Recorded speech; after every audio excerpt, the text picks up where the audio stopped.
अस्सलाम वालेकुम। आज मैं मुंशी प्रेमचंद का एक अहम और बहुत ही खूबसूरत अफसाना नमक का दारोगा का खुलासा पेश करने जा रहा हूँ।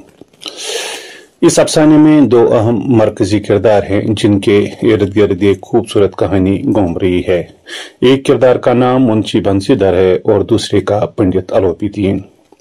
आइए इस कहानी को समझने के लिए पहले इसके उन्वान का खुलासा करते हैं। नमक का दारोगा से मुराद है नमक की कान का मुहाफिज अफसर। क्योंकि पहले लोग नमक ऐसे ही हासिल करते थे, लेकिन बाद में नमक की कान पर पाबंदी आयद की गई और इसकी रखवाली के लिए सरकारी सतह पर मुलाजमिन की भर्ती होने लगी। और इन्हीं अफसरान में एक मुंशी बंसीधर भी है। दारोगा की मुलाजमत पर लोग रशक करते हैं और दूसरे मुअज़्ज़ज़ ओहदे छोड़कर दारोगा की मुलाजमत हासिल करने की तगदो करते हैं। आइए अब इस कहानी का मुकम्मल खुलासा करते हैं। मुंशी बंसीधर ने एमए की तालीम जब मुकम्मल की तो वो रोजगार की तलाश में निकलते हैं। उनका बाप एक तजुर्बाकार बुजुर्ग है जिसको दुनियादारी का भरपूर तजुर्बा हासिल है। वो निकलते वक्त उसको समझाता है कि सिर्फ नौकरी के सहारे ही हमारा घर नहीं चलेगा, बल्कि तुम ऐसी नौकरी ढूंढना जिसमें बालाई रकम मिलने की भी तवक्को हो। वो उसको नसीहतें देकर कहता है कि कर्जे से हमारी गर्दनें डूबी हुई हैं, तुम्हारी बहनें शादी की उम्र को पहुंच गई हैं, मैं एक बोसीदा दरख्त की तरह हूँ, पता नहीं कब गिर जाऊंगा, लिहाजा अपने घर का ख्याल तुमको ही रखना है। लिहाजा अपने घर का ख्याल तुमको ही रखना है। माहवार तनख्वाह चौथिन के चांद की तरह है जो महीने में एक बार मिलती है, लेकिन बालाई रकम पानी के एक बहते हुए चश्मे की तरह है जिससे हमेशा प्यास बुझती है। मुशायरा इंसान देता है इसलिए इसमें बरकत नहीं होती, लेकिन बालाई रकम गैब से मिलती है इसलिए इसमें बरकत होती है। मुंशी बंसीधर एक सादतमंद लड़के की तरह अपने वालिद की बातें सुनता है जो इसके मिजाज के मुवाफिक नहीं होती, क्योंकि वो एक ईमानदार और फर्शनास नौकर बनना चाहता है। अब किस्मत का खेल देखो कि घर से निकलने के फौरन बाद उसको नमक के सेगे में दारोगा की नौकरी मिलती है। तनख्वाह माकूल थी और बालाई रकम का भी कोई ठिकाना न था। जब वालिद ने मुंशी बंसीधर का खत पढ़ा तो वो बहुत ज्यादा खुश हुआ, क्योंकि ऐसी नौकरी से उसका तमाम कर्जा उतरने की तवक्को थी और वो मनचाही जिंदगी गुजार सकता था। मुंशी बंसीधर को अब 6 माह नौकरी करते हुए गुजर गए थे। इस दौरान उनकी फर्शनासी और दयानतदारी ने अफसरों का एतबार और अवाम की बेएतबारी हासिल कर ली थी, क्योंकि अवाम को नमक हासिल करने पर टैक्स नहीं देना पड़ता था। अब जो भी यहाँ से गुजरता उसको नमक पर टैक्स देना पड़ता। जहाँ पर बंसीधर का ऑफिस होता है वहां से 1 मील पूरब की जानिब जमुना नदी बहती थी और उस पर कश्तियों की एक गुजरगाह बनी हुई थी। गुजरगाह से मुराद शहराई आम या रास्ता है। रात का वक्त होता है। दारोगा यानी मुंशी बंसीधर गहरी नींद में होता है कि अचानक उसके कानों में नदी के मीठे सुहाने राग के बजाय गाड़ियों का शोरगुल सुनाई देता है। वो सोचता है कि इतनी रात गए क्यों गाड़ियां दरिया पार जा रही है। अगर कुछ गलत नहीं तो ये गाड़ियां दिन में यहाँ से गुजर सकती थीं। वाजिया रहे यहाँ गाड़ियों से मुराद या तो बैलगाड़ियां हैं या माल से भरी हुई कश्तियां। बहरहाल बंसीधर को शक होता है। वो वर्दी पहन लेता है और पिस्तौल जेब में रखकर घोड़े पर सवार होकर आन की आन में दरिया के किनारे पहुंच जाता है। क्या देखता है कि गाड़ियों की एक लंबी कतार पुल से उतर रही है। वो उनको रोककर हाकिमाना अंदाज से पूछता है कि किसकी गाड़ियां हैं। थोड़ी देर तक सन्नाटा रहता है, लेकिन फिर एक गाड़ी बांध जवाब देता है कि ये गाड़ियां पंडित अलोपीदीन की है जो दातागंज के रहने वाले हैं। बंसीधर ये सुनकर चौंक जाता है, क्योंकि अलोपीदीन उस इलाके का सबसे बड़ा और मुमताज जिम्मेदार था। बड़ा साहिब असर, बड़ा हुकाम रस, बड़े बड़े अंग्रेज अफसर उस इलाके में अगर शिकार खेलने आते तो उसके घर जाकर मेहमान बनकर रहते। अब ऐसे बड़े और मजबूत आदमी की गाड़ियां रोकना गोया अपनी मौत को दावत देने के बराबर था। लेकिन बंसीधर उसकी परवाह किए बगैर अलोपीदीन को हाजिर होने के लिए कहता है। जब अलोपीदीन सामने आते हैं तो वो बंसीधर की ईमानदारी और फर्जशनासी देखकर मामला रफा दफा करने की कोशिश करता है। पहले 1000 रिश्वत देता है। इस पर बंसीधर कहता है कि अगर आप मुझे 1 लाख भी देंगे तब भी मामला नहीं निपटेगा।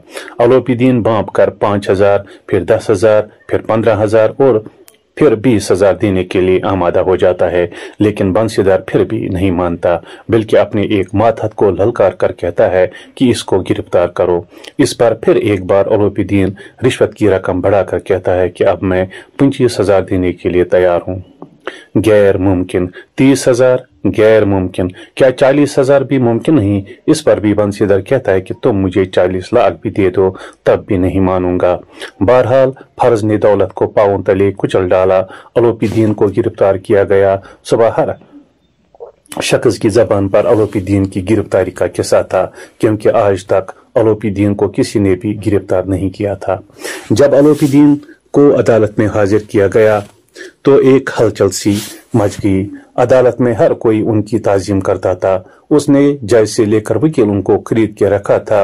हर कोई उनको भरी करने के लिए तगदो करता है। जज बजाय उसके कि बंसीधर को हौसला देता, उल्टा उनको तंबिया करके कहता है कि ये इस इलाके के एक मोतबर शख्स है। इसने अलोपीदीन के खिलाफ शहादत को निहायत कमजोर और मुहमल करार दिया। जब अलोपीदीन को बाइज्जत रिहा किया जाता है तो अलोपीदीन के वकील और हवारी रुपये बरसा कर खुशियां मनाते हैं। ये तय है कि मुंशी बंसीधर ने एक बड़े आदमी से पंगा लिया था और इसका खमियाजा अब इनको भुगतना ही पड़ेगा। 1 हफ्ता भी नहीं गुजरा था कि बंसीधर को मुअत्तल यानी सस्पेंड किया जाता है। जब ये खबर उसके वालिदैन तक पहुंच जाती है तो उनको बहुत ज्यादा सदमा हो जाता है, लेकिन जो होना था वो होकर ही रहा। घर का फर्द बंसीधर से नाराज था और कोई भी उनके साथ सीधे मुंह बात नहीं करता था। तकरीबन 1 हफ्ता गुजर गया था। शाम का वक्त था कि बंसीधर के दरवाजे पर एक सजा हुआ रथ आकर रुक जाता है। रथ से मुराद एक कदीम गाड़ी है जो आमतौर पर 2 या 4 पहियों वाली होती है और उसको घोड़े या बैल खींचते हैं। बंसीधर के वालिद देखकर सलाम के लिए दौड़ते हैं। ये अलोपीदीन होते हैं। सलाम करने के बाद बंसीधर के वालिद इंतहाई नदामत से कहते हैं कि समझ नहीं आता कि आपको कौन सा मुंह दिखाऊं। लड़का नालायक निकला, जमाने के सरद गर्म से नावाकिफ है। जब बंसीधर अलोपीदीन को देखता है तो उसके साथ इसी शानी खुददारी के साथ मुसाफा करता है। जब बंसीधर का वालिद फिर कहने लगता है कि ऐसी औलाद को क्या कहूं, तो अलोपीदीन जोश में आकर कहता है कि अपने बुजुर्गों का नाम रोशन करने वाला सुपूत लड़का पाकर परमात्मा का शुक्रगुजार होना चाहिए। दुनिया में ऐसे कितने इंसान हैं जो दयानत पर अपना सब कुछ कुर्बान करते हैं। वो बंसीधर से कहता है कि इसको जमाना साजी न समझो। उस रात आपने मुझे हुकूमत के जोर से हिरासत में ले लिया, आज मैं खुद आपकी हिरासत में आया हूँ।